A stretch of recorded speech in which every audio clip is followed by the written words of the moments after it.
It's Red Eye Radio. Gary McNamara and Eric Harley talk about everything from politics to social issues and news of the day.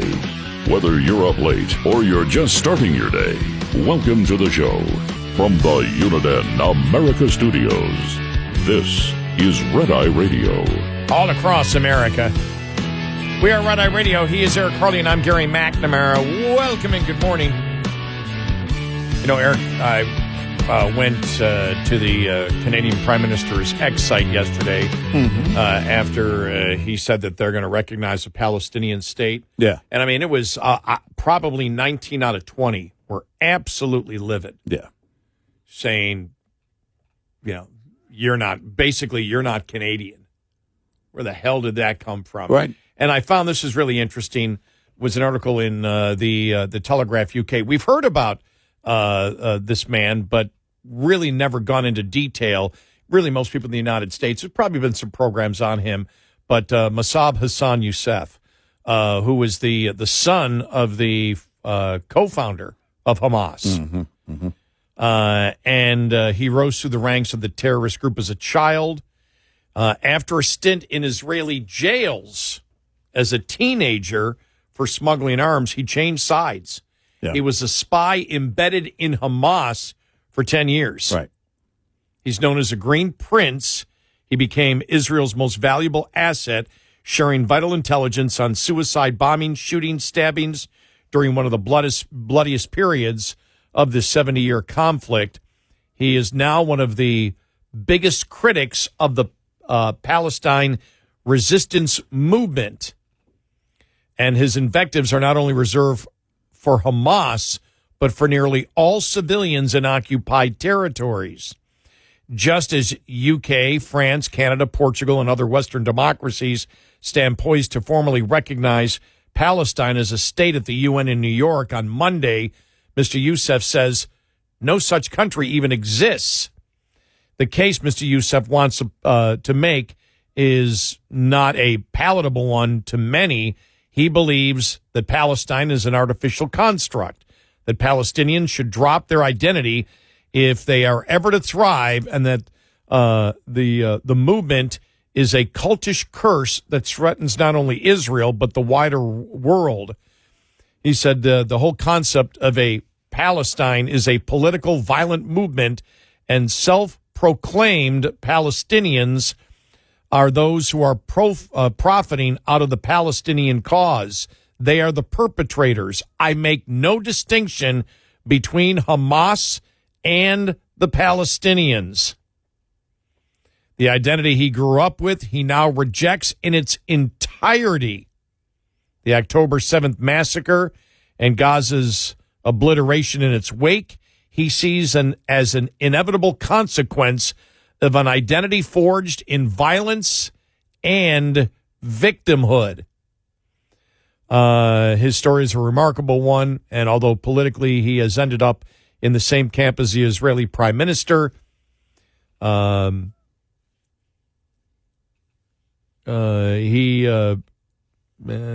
here. He goes, he thinks let me move on here. Indeed, he thinks a delusion his people have been trapped in can apply as much to them as anyone else, Jews and Catholics included. He said his beef is with the sheep of the world, the people who blindly follow rather than assert their individualism to save themselves and others. You know, the sheep is going straight to the slaughterhouse, he says. The sheep thinks that the shepherd is their best friend. That's the problem with the sheep. They follow. Why? Because the shepherd gives them security. But eventually it's not in the interest of the shepherd to save the sheep. Yes, they feed them, but only so they qualify for slaughter.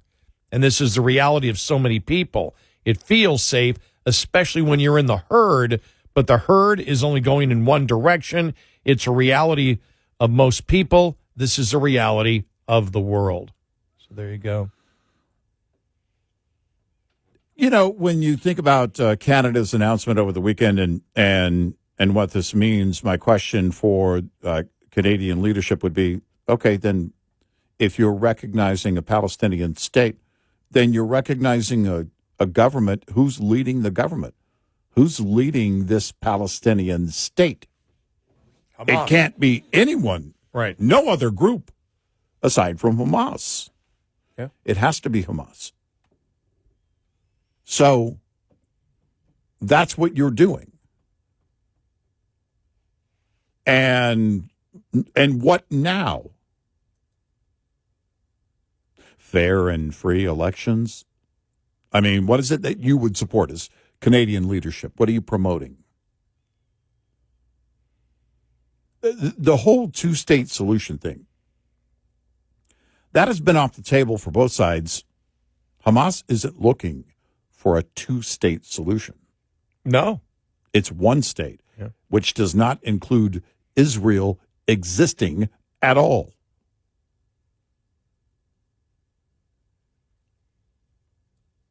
And you're helping to support that by recognizing a Palestinian state, which is meaningless. Unless you're going to take it further. They wish to live in a delusional world. Yep. Absolutely delusional world. But again, that's where liberalism is today. Yep. They're in a delusional world, which is why, again, and we have stated this over the last 12 days, everybody needs to come together, compromise. It's what is it, both sides or whatever it is. Mm-hmm. It's just like, but it's not. Yeah. I'm not. Look, no human endeavor is perfect. And I have disagreements with people who call themselves conservative who are not. You and I have recognized the changes in the Republican Party that we don't like. How they go more liberal. But we can have discussions with people on the right. Mm-hmm. To sit there and say, to talk economic policy and the projection of economic policy can be a great discussion. A conversation on me saying a man can't be a woman because the man says so, and the other side says I'm wrong, and I ask them how, and I say, well, you're transphobic, and we can't talk about it because even you asking questions is violence. Can't deal with that. Right. There is no dealing with that. When you sit there and say that because of my skin color, I'm culturally racist, and you don't have to hear ever what I actually think, there is no compromising on that. Nope. We don't compromise on anything that's pure racism, as you're getting with identity politics and DEI. And so that's the problem. As we've stated, the problem isn't, well, both sides need to get along, and maybe we need a third party, and maybe we just need somebody who's in the mushy middle. If you're in the mushy middle, that means that's meaningless. It's where do you stand on each and every issue. That's what it comes down to. Yeah. Well, and after October 7th, this whole two-state solution thing is nonsense. Yeah. They don't want it. It's absolutely But you make nonsense. the greatest question. What government are you recognizing? Right. We recognize a Palestinian state. What does that even mean? Well, explain what that means. Who runs it? Hamas? Are you going to invite them to Canada for a talk? Yeah. Who are you inviting? Who represents the Palestinians? Right. Because if you recognize the Palestinian state, you're saying, and they're a state leadership, and you're assigning that. Yeah. So who is that? And it's Hamas. And who controls the leadership? Right. Well, this person isn't in Hamas. Who controls them? Right. It's ludicrous to believe otherwise. Hamas controls Gaza. It's as if a terrorist group runs the United States, but appoints a government beneath them. Yeah. Right. And then it's like, well, we need to recognize the U.S. as an official UN state. What's the U.S.? Right. The U.S. only exists if the Constitution is truly in effect. Otherwise, there is no U.S. Because it's a geographical area means diddly and squat. Right. If the Constitution isn't in effect and a terrorist group runs us, we aren't the United States. Right. And that's what's happening. And everyone knows it. That's the thing. They all know it. They're not stupid. And that's why the fury at the Canadian Prime Minister, oh, man, it was brutal. Well, and it's, again, this is the week left in some bizarre virtue signaling effort that fails on every level. And they still smile and believe they've done the right thing. Well, like I've been saying since October 7th, after October 7th, radicals on one side, everyone else on the other. Yeah. Canadian leadership is choosing the side. They chose it this past weekend. They're on the radical side. Because if you recognize the Palestinian state, then you're saying we endorse Hamas. Yep. Yeah. You become a terrorist supporter. Yep.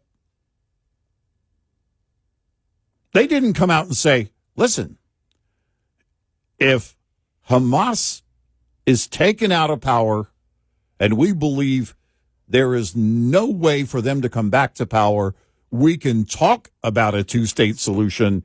That's one thing. They didn't come back and qualify it. They just, boom, put their stamp on it. Which means then you've, in your mind, assigned a government leadership to this Palestinian state. That can only be Hamas. Because nothing happens without Hamas's authority. And they know it. You're not heroes. You've just made it a lot worse because the relationship between your country and other countries now, more to the point, the U.S., just changed. You drew a line. And I don't know what they do. I have no idea what they do. I don't expect them to pull this back. Well, I did see a lot of people confused going, what does this even mean? Right. It's just like, okay, we got to throw out some symbolism, some virtue signaling symbolism out there. Yeah. As Israel's in there to get rid of Hamas now completely. Yeah. But what Netanyahu and Trump have talked about is the only way. You get rid of Hamas completely, and then, if you want to have the United States, Israel, and some international groups be in there to ensure a fair election, that's one thing. All right. You can talk about that at that time. A lot of conditions that have to be met before then, yes. And probably a lot of time. Yeah. But yeah, just ridiculous. 866-98-RED-EYE. This morning's USDA Farm Report is brought to you by House Products.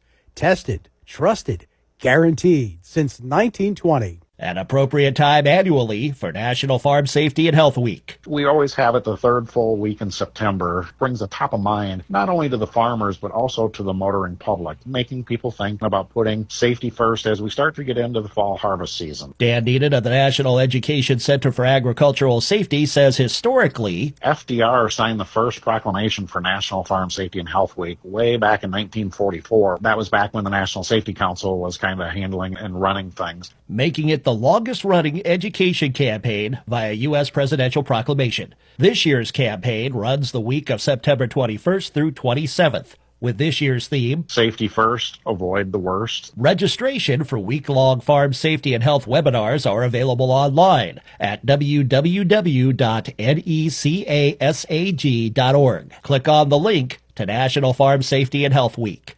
I'm Rod Bain reporting for the U.S. Department of Agriculture in Washington, D.C. This report brought to you by Cenex Fuels and Lubes. We'll be right back with more Red Eye Radio with Eric Harley and Gary McNamara.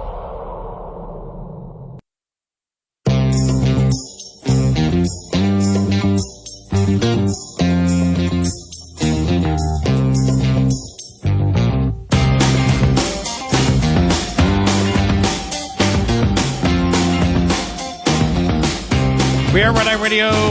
He's Eric Harley, and I'm Gary McNamara. Interesting because we talked about, the all the stuff, the scuttlebutt on Friday. AOC, will she be going for Schumer's seat? Will she run for president of the United States? And we spent a lot of time talking about where the Democratic Party is going to go. Bill Maher, his Friday broadcast, said, the Democratic Party seems to be going the way of the Democratic Socialist Party. That's a different party. Senator Bernie Sanders, independent, always says, I'm not a Democrat. I'm a Democrat socialist. I caucus with the Democrats. He ran as a Democrat, but he's a Democratic socialist. Now, Mendami in New York, he's a Democratic socialist, also not a Democrat per se. We only have two parties, so you get in that a little bit. He then asked his panel, is this where the Democratic Party is going? Is the whole Democratic Party going to be Democratic Socialist Party? It's where they're headed. Yeah, it is. Yeah. I actually think that it's part of what the party itself is asking itself leading up to this election. Well, when I'm reading here from thehill.com, and you had Will Marshall, one of their opinion people, who starts asking the question how Democrats can get back their economic mojo. And he goes ahead of Trump, blah, blah, blah, blah, blah, blah, blah, blah, blah, and our voters we're not looking at, and we're more elitist. We need to do working class. And it's like, okay, where do we go? Where do we go? Where do we go? Where do we go? Where do we go? Clean break, clean break. And then he says, well, we should make non-college Americans a new offer based on making everyday life affordable and repairing the broken engines of upward mobility for people who work hard, play by the rules, but feel shut out of the American dream. It's like, and he talks about everything that we have talked about before of where they really can't go. Yeah. He's talked about, well, we need to focus on apprenticeships. Well, you've already got that sort of covered with Republicans. Yep. Talking with, what's his name, Mike Rowe, doing that. There's already an effort to do that. And they go, well, and then we have to be more free market. Trump's a populist protectionist. I thought they might say socialist even. Yeah. And we need to be more free market. It's like, you're not going to get that. No. Because actually Bernie Sanders loves what Trump is doing. Yeah. Bernie Sanders is all supportive of the tariffs. Oh, yeah. You don't really hear you have some that are using it. And if the economy hasn't turned around and they can use it in the midterms, they will. But do they believe it? Can the Democrats be a free market capitalist party? No. And if they are, that's like Kamala trying to convince you she's going to build a wall. Yes. Yeah. That she's going to be tougher on the border than Trump. Right. Because Trump is to blame during the Biden administration. All the people crossing the border were Trump's fault. Yeah, of course. And so she's going to be tough on the border. And she's going to make sure these people don't cross the border. Donald Trump screwed it all up. Kamala Harris, the border czar, is going to fix it. She couldn't sell it. They can't sell it. No. They can't sell it to their own people. Nope. Forget about selling it to independents. They can't sell it to the Democrats that are left. No.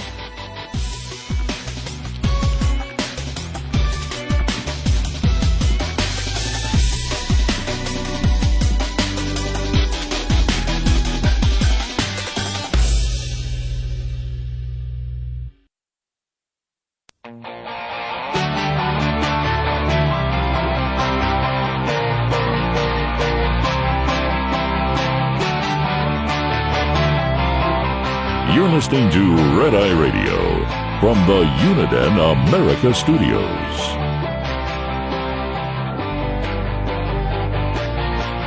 We are Red Eye Radio. He's Eric Hurley, and I'm Gary McNamara. Welcome and good morning. So this is really hilarious, and it goes back to last week when we were talking about Kamala Harris's comeback.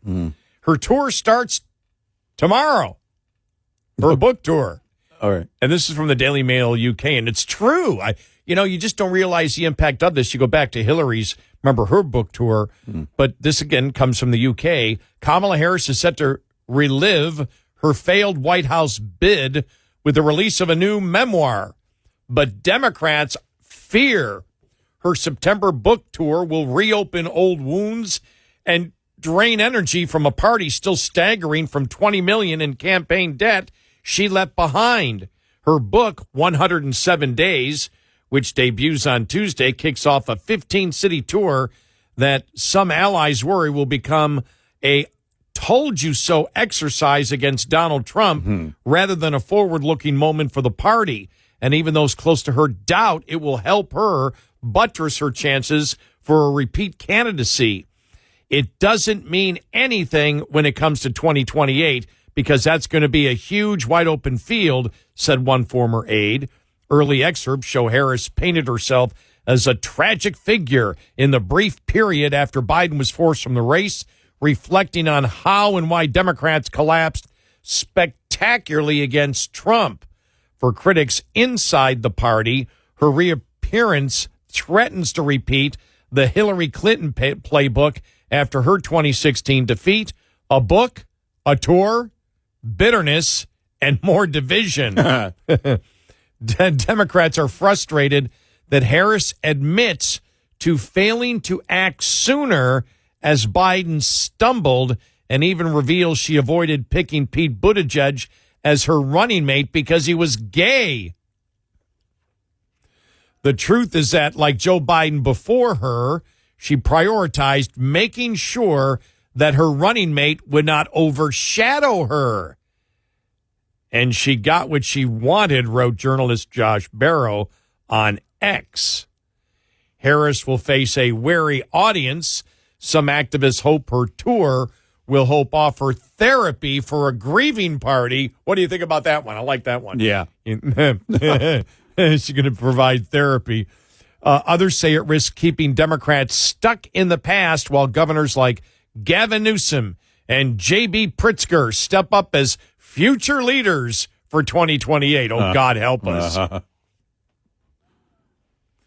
Harris's public reappearance could help the party grieve, some Democrats say, despite the awkward timing. Oh, shut up. Come on. Yeah. Stop it. Yeah. All right, I do have one more the audio I got to play for you that I have. This comes from because of all the assassination of Charlie Kirk. There wasn't really a lot of coverage of this one. Jeff Zients, the former chief of staff for Biden, testified last week before the House Oversight Committee. Here's Mark Halperin talking about it, because this is really talking about Kamala and everything else and what happened during the Biden administration. This is really interesting. A little cryptic because there's a lot he doesn't tell us in here, but still interesting. Just say, Jeff Zients, one of two of Joe Biden's chiefs of staff, testified on Capitol Hill yesterday behind closed doors and said a version of some of the truth, which is he saw a decline. And the fact that he testified and the people who were most in charge of managing the decline took the fifth. I'm telling you, folks, this is headed to a really bad place for those involved in the attempted cover-up. And I call it an attempted cover-up because it failed. And he named names about who told him to alter things. He did. And his testimony and Ron Klain's testimony, someday those are going to be held up side by side. That's all I'll say for now. I like it. Yeah. Well, I guess we'll see. I wonder what he knows. Yeah. And finally, this was the New York Post editorial.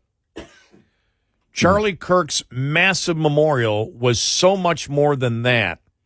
It was a message to the mainstream media. The massive gathering for Charlie Kirk on Sunday was more than just a funeral. It was a message. The 200,000 person crowd inundated the stadium inside and out, and millions around the world watched live. They prayed for, celebrated, and mourned a man who brought them all together. Multitudes in red, white, and blue. Yet these faithful, and Kirk himself, have been mostly disregarded by the mainstream media, or worse, slandered by it for their Christian faith and conservative values. They scream, "We are here." They elect Donald Trump twice. They rise together in shock after Kirk's assassination. Yet Democrats and the media pretend the silent majority is a minority, a fringe group. But that is starting to change. The near monopoly liberals have had on college campuses was busted wide open by Kirk's Turning Point USA. Since Democrats rule nearly all the TV networks, talk shows, and late night, conservatives turned to podcasting. And when Jimmy Kimmel crossed the line, it was the affiliates in Middle America who pulled him, demanding an apology. You know, that's a great point. That's where it all came from, was the affiliates. Yep. Was Kimmel watching on Sunday? Was ABC? Do they understand the bubble they've created? Not only do they not speak to or for these people, they deny they exist. It is unsustainable. Speaker after speaker said Kirk will serve as an inspiration, a beacon for the silent majority to speak up. This is not about one man. This is about a movement. This was a message. They can no longer be derided or ignored. Well, yeah, they can. It's whether that will work.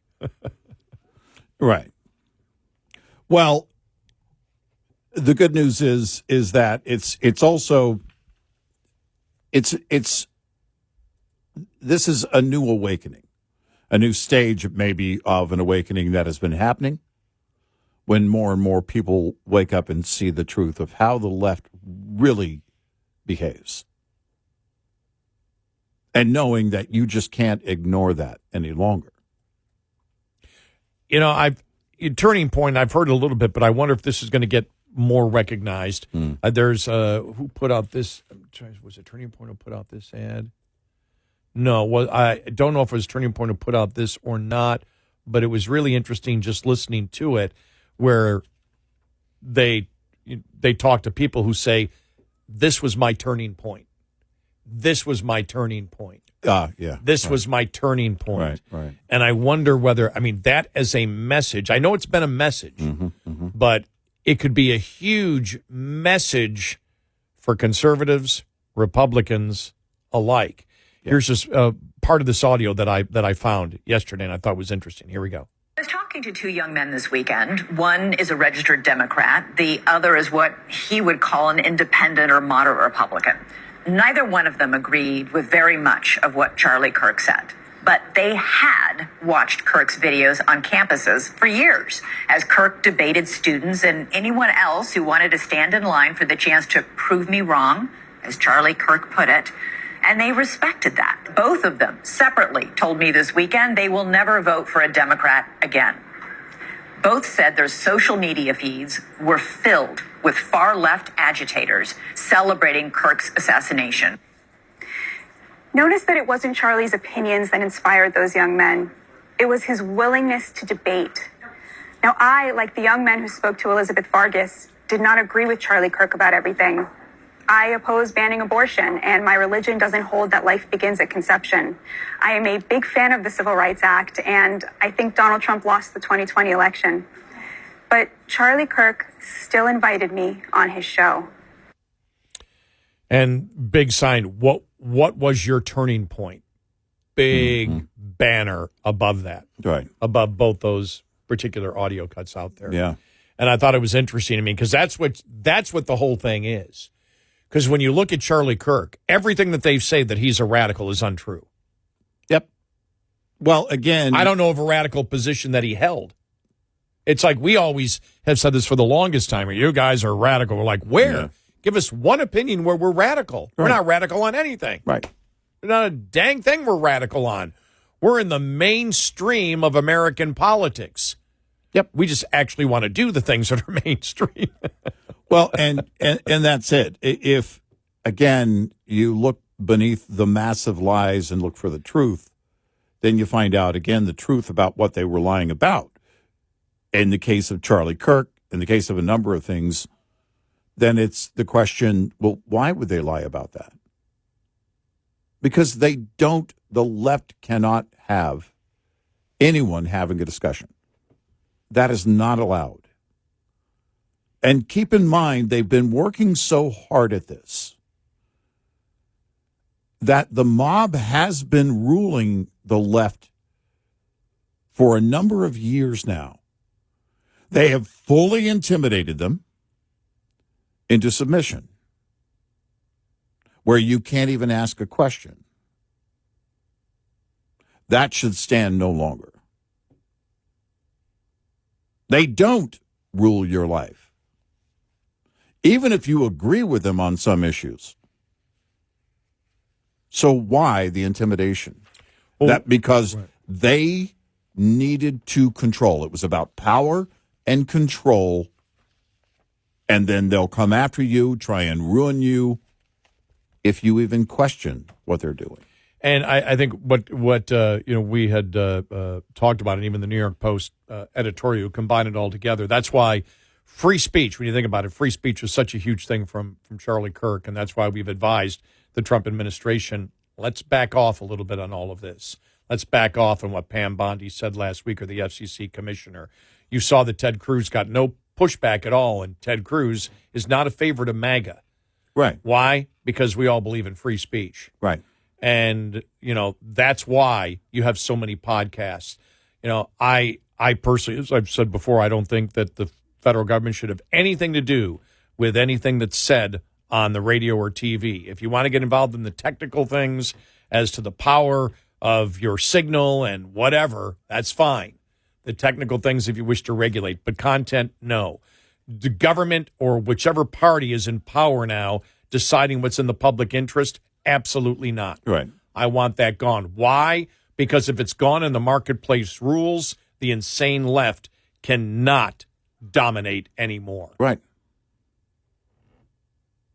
That's simple. And, and those, it's just a couple of missteps over the last couple of weeks. It just has you wonder if they're even paying attention. But right now is the time for focus. It's imperative when everyone else is paying attention, and people that haven't paid attention before are paying attention. Get it right. And get it right every time. 866-90 Red Eye. Coming up, more with Gary McNamara and Eric Harley. It's Red Eye Radio.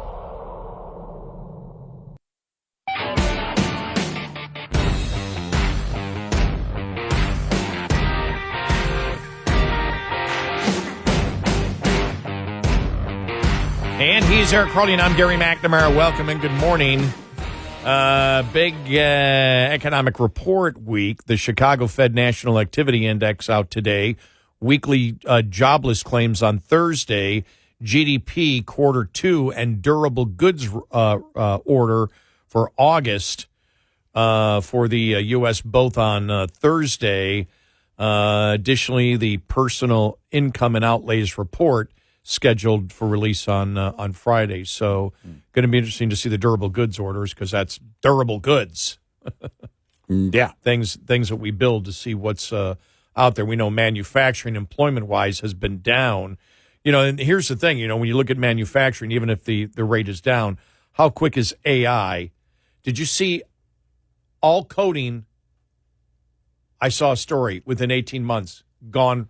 No humans doing it in the United States. Yeah, it's. I had mentioned this. I don't know. Was it last year or earlier this year? And it was the Amazon. I think he was the chief information or internet officer or whatever it was. One of the big tech head there at Amazon, who's not Jeff Bezos, who told, in fact, in a meeting, he just kind of casually said it. The humans won't be doing coding within the next 5 years. And, of course, with AI ramping up and accelerating, it's accelerating at an accelerated pace that's accelerating every day. Yeah. I don't even know how to measure it. In fact, Elon Musk kind of commented on that recently, saying it's staggering. And so, yeah, humans won't be doing the coding here within a couple of years.